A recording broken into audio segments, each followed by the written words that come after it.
Bismillahirrahmanirrahim. Assalamualaikum warahmatullahi wabarakatuh. Sahabat beriman, Hasan bin Ali bin Abi Thalib atau sering disebut Abu Muhammad merupakan nama lengkap dari anak pertama dari pasangan Ali bin Abi Thalib dan Fatimah Az-Zahra. Ia lahir pada pertengahan Ramadan 3 Hijriah dan ia sangat mirip dengan Rasulullah SAW. Sosok Hasan ini dikatakan sangat mirip dengan Rasulullah, dikatakan dalam riwayat sejarah. Imam Bukhari meriwayatkan tentang kesamaan fisik dan karakter antara Hasan dan juga Nabi Muhammad SAW.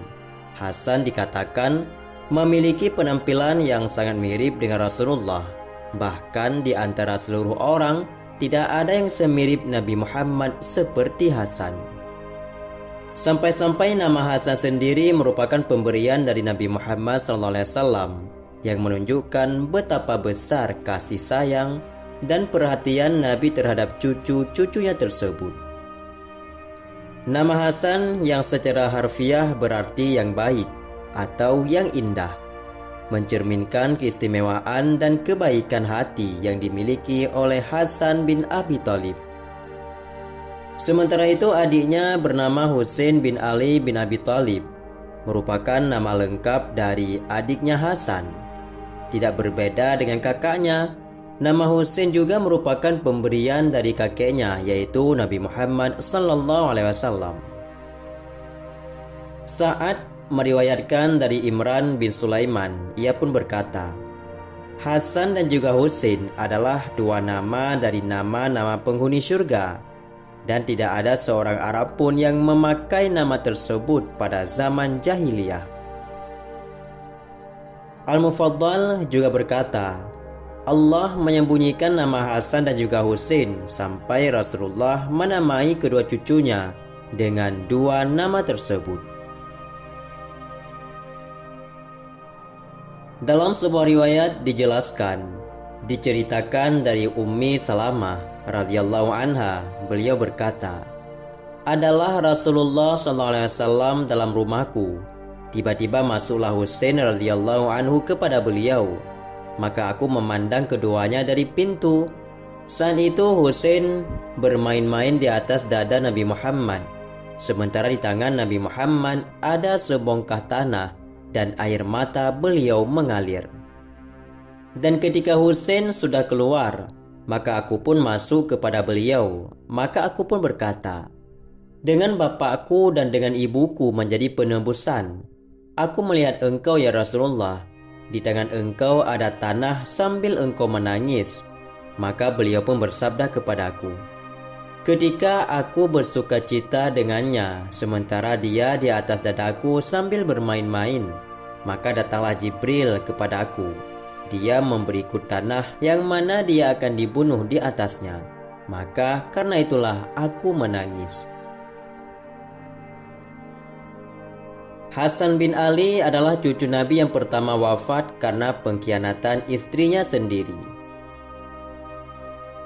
Sayyidina Hasan wafat di Madinah pada tahun 49 Hijriah.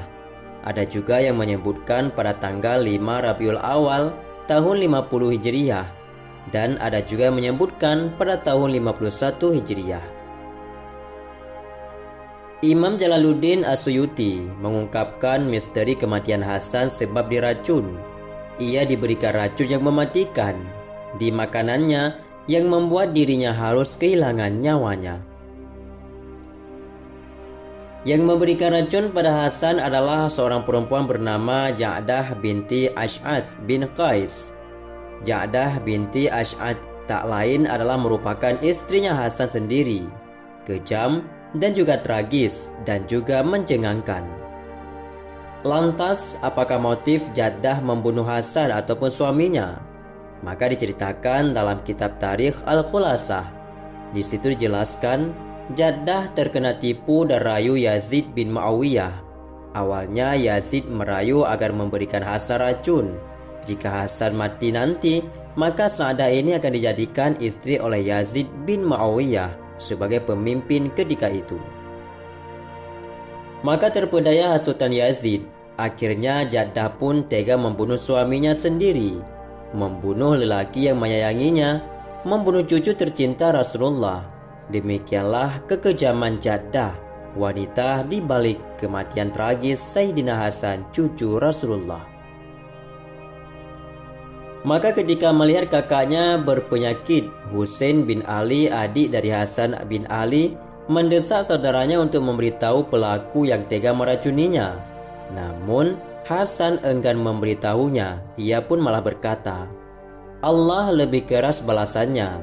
Jika dugaanku benar bahwa aku diracun, jika tidak, demi Allah, jangan sampai ada orang yang tidak berdoa ikut terbunuh karena diriku," kata Hasan pada saudaranya. Ketika menjelang ajal, Hasan berwasiat pada Husain, jika kelak ia meninggal, ingin dikuburkan dengan jenazah kakeknya, yaitu Nabi Muhammad. Ia pun telah berbicara dengan Aisyah binti Abu Bakar. Kabarnya Aisyah telah menyetujuinya.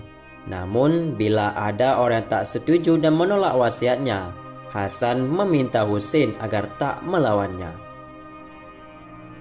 Ketika wafat, Husain menemui Aisyah dan menyampaikan wasiat tentang Hasan. Namun sayangnya, gubernur ketika itu bernama Marwan melarangnya, sehingga penguasa Madinah itu menentang wasiat itu. Ia tak menginginkan Hasan dikuburkan dekat jenazah Rasulullah. Hampir saja terjadi kontak senjata. Untungnya Abu Hurairah ketika itu datang dan melerai tentang perkara itu. Namun akhirnya Hasan dikuburkan di Baqi', bersebelahan dengan kuburan ibundanya, yaitu Fatimah bin Muhammad. Itulah akhir dari riwayat hidup cucu Nabi Muhammad yang kelam, menyakitkan, dan penuh duka, ditipu Muawiyah soal kekhalifahan dan dikhianati oleh istri tercintanya sendiri.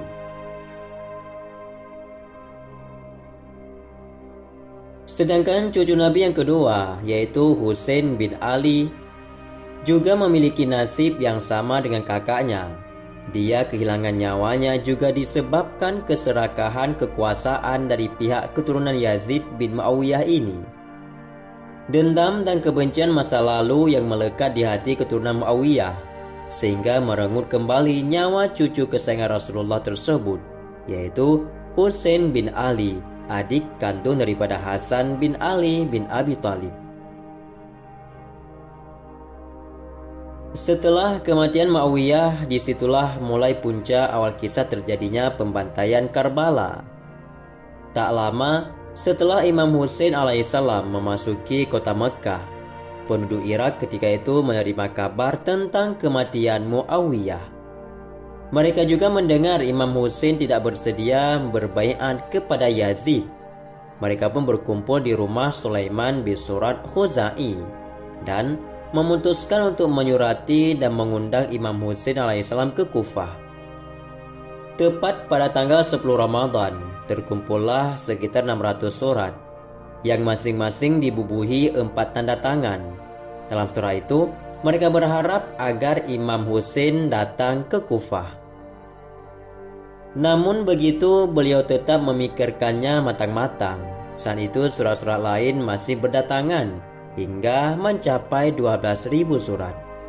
Kemudian Imam Husain menulis surat balasan yang diberikan kepada Hani bin Hani Sabi' dan Sa'id bin Abdullah Hanafi, yaitu pengikut setia Sayyidina Husain ketika berada di Kufah.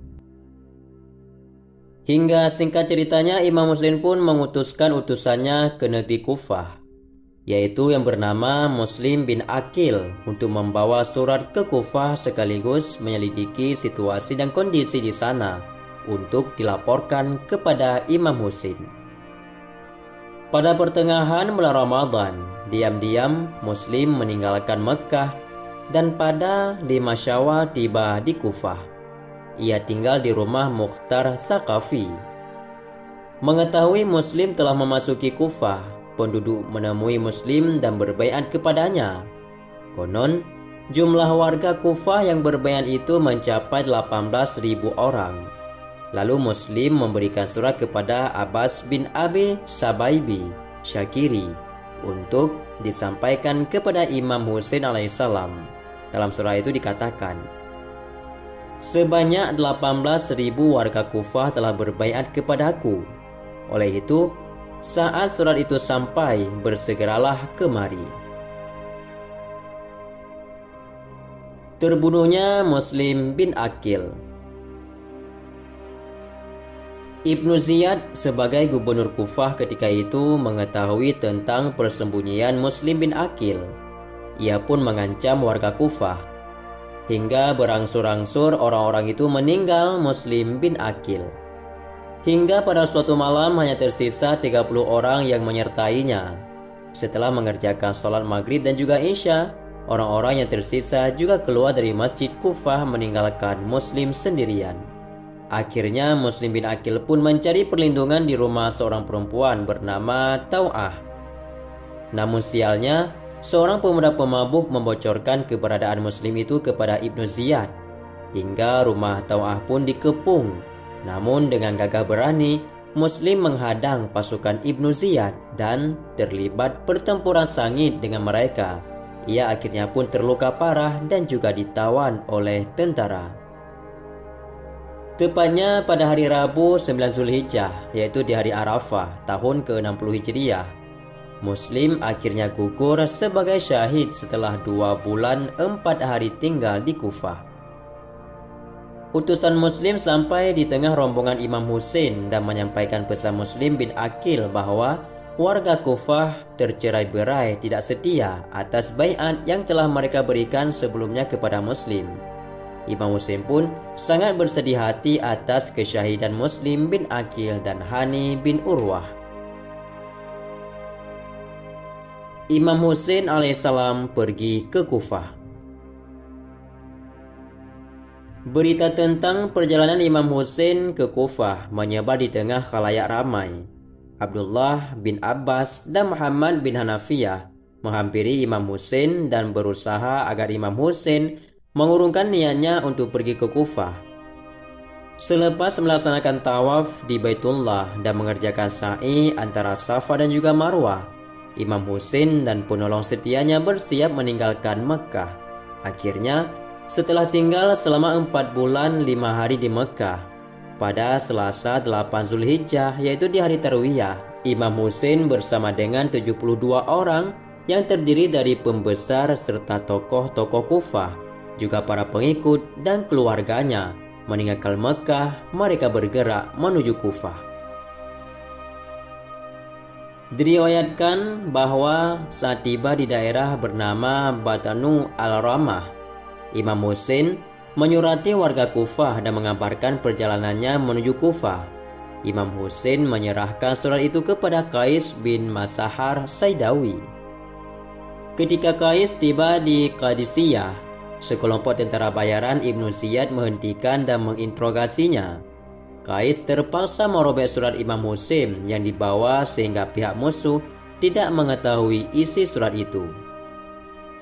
Ubaidillah sangat murka dan berteriak lantang, "Aku bersumpah demi Tuhan, aku sama sekali tidak akan membiarkanmu, kecuali jika engkau menyebutkan nama-nama yang ditulis Husain, atau engkau memilih naik ke atas mimbar untuk memaki dan mencela ayah dan saudara Husain. Jika begitu, aku akan membebaskanmu, dan jika tidak, aku akan membunuhmu," kata Ubaidillah. Qais pun mengabulkan permintaan Ubaidillah dan naik ke mimbar. Namun bukannya memaki Imam Husain, Qais malah berseru, "Aku utusan Husain bin Ali. Aku datang untuk menyampaikan pesan Imam kepada kalian. Penuhilah panggilannya." Mendengar itu, Ibnu Ziyad pun semakin murka kepada Qais. Ia lantas memerintahkan agar Qais dilemparkan dari atap istana Dar al-Imarah. Qais pun menemui syahadah, tulang-tulangnya hancur dan juga remuk. Mengetahui Imam Husain bergerak menuju Kufah, Ubaidillah mengutus Qusain bin Tamim Tamimi, komandan pasukannya bersama 4.000 prajurit ke Qadisiyah. Dengan itu, rute antara Qadisiyah, Kafah, Qututaniyah hingga La'la dapat diawasi dan orang-orang melewati dapat diketahui dengan mudah. Hur bin Yazid Riyahi diangkat sebagai komandan dari 1.000 prajurit berkuda yang diutus Husain bin Tamim ke posisi itu untuk mencegah pergerakan Imam Husain beserta rombongannya. Pada tengah hari, Hur bin Yazid dan pasukannya berhadap-hadapan dengan Imam Husain dan juga rombongannya. Imam Husain memerintahkan pasukannya memberi minum pasukan Hur dan kuda-kudanya. Para sahabat setia Imam Husain mematuhi perintah itu dan menghilangkan dahaga pasukan musuh, termasuk kuda-kudanya. Ketika tiba waktu salat zuhur, Imam Husain memerintahkan muazzinnya Hajjaj bin Masruq Ju'fi untuk mengumandangkan azan zuhur. Sebelum mengerjakan salat, Imam Husain mengucapkan pujian kepada Allah dan selawat atas Rasulnya. Lalu beliau bersabda, "Wahai kaumku, ini hanyalah sebuah dalih saja kepada Allah atas kalian. Aku tidak datang memenuhi kalian jikalau surat-surat kalian tidak sampai kepadaku. Utusanmu pun sampai mendatangiku dan mereka memintaku datang menemui kalian. Karena kalian berkata bahwa kami tidak memiliki imam. Baiklah, jika aku menjadi wasilah bagi kalian agar Tuhan menghidayahi kalian. Oleh itu, jika kalian tetap memegang janji, aku akan datang ke kota kalian, dan jika kedatanganku tidak membuat kalian senang, aku akan kembali." Hur dan juga pasukannya hanya terdiam membisu. Kemudian Imam Husain melaksanakan salat zuhur. Hur dan juga pasukannya pun bermakmum kepada Imam Husain. Imam Husain bersabda, "Aku bersumpah bahwa aku tidak akan ikut denganmu." Hur pun berkata, "Aku tidak bertanggung jawab untuk memerangi Anda, namun aku tidak akan melepas tanggung jawab untuk menyertai Anda sampai Kufah. Karena itu, apabila Anda tidak mau mengikutiku, pilihlah jalan di mana Anda tidak akan sampai ke Kufah dan tidak pula sampai ke Madinah, sehingga aku akan menulis surat kepada Ubaidillah. Jika Anda mau, tulislah surat untuk Yazid, sehingga langkah ini akan mendatangkan kedamaian dan keberkahan. Langkah ini menurutku baik daripada aku harus berperang melawan Anda." Saat tiba waktu sholat subuh, Imam Husain yang berada di persinggahan Al-Bid'ah langsung mengerjakan sholat subuh. Kemudian beliau bergerak bersama rombongannya hingga menjelang tibanya waktu sholat zuhur. Saat itu beliau dan rombongannya tiba di sebuah tempat bernama Nainawa. Utusan Ubaidillah bin Ziyad membawa surat untuk Hur. Zuhair, sahabat setia Imam, berkata, "Di tempat yang dekat ini dan di pinggir sungai Efrat terdapat tempat sejuk yang mempunyai kekuatan alam, karena dari Efrat kita dapat melihat sekelilingnya kecuali satu tempat." Imam Husain pun berkata, "Apakah nama tempat itu?" Lalu Zuhair pun menjawab, "Tempat itu bernama Akar." Imam Husain lalu berkata, "Aku berlindung kepada Tuhan dari Akar." Karena itu mereka kembali melanjutkan perjalanan hingga tiba di Karbala. Sebagian besar literatur melaporkan bahwa hari Kamis pada 2 Muharram 61 Hijriah diperingati sebagai hari masuknya Imam Husain dan para penolongnya ke Karbala. Pasukan Hur yang terus membuntuti Imam Husain berkata, "Berhentilah di sini karena dekat dengan sungai Efrat." Imam Husain lalu bertanya, "Apakah nama tempat ini?" Orang-orang di situ menjawab, "Karbala." Imam Husain pun berkata, "Disinilah tempat karab ataupun kesedihan dan bala ataupun bencana. Ayahku ketika hendak ke Siffin melewati tempat ini dan aku bersama beliau saat itu. Ayahku berhenti dan bertanya tentang tempat ini. Aku pun mengatakan kepada ayahku nama tempat ini. Kemudian ayahku berkata, 'Disinilah tempat kematian mereka. Disinilah tempat tumpah darah.' Maka orang-orang pun menanyakan maksud kata-kata Imam Ali tersebut. Beliau pun menjawab, 'Rombongan dari keluarga Muhammad akan berhenti di sini.' Imam Husain lalu bersabda, 'Disinilah tempat kita menaruh kendaraan. bawaan, dan perlengkapan. Dan di sini adalah tempat terbunuhnya kaum laki-laki kita dan tempat tertumpahnya darah kita. Tepat pada tanggal 10 Muharram tahun 61 Hijriah, sebanyak 5.000 pasukan yang dipimpin oleh Umar bin Sa'ad bin Abi Waqqas menyerbu rombongan Sayyidina Husain. Tujuan pengepungan ini ialah atas perintah Ubaidillah bin Ziyad memaksa Sayyidina Husain untuk mengakui kekuasaan Khalifah Yazid bin Muawiyah.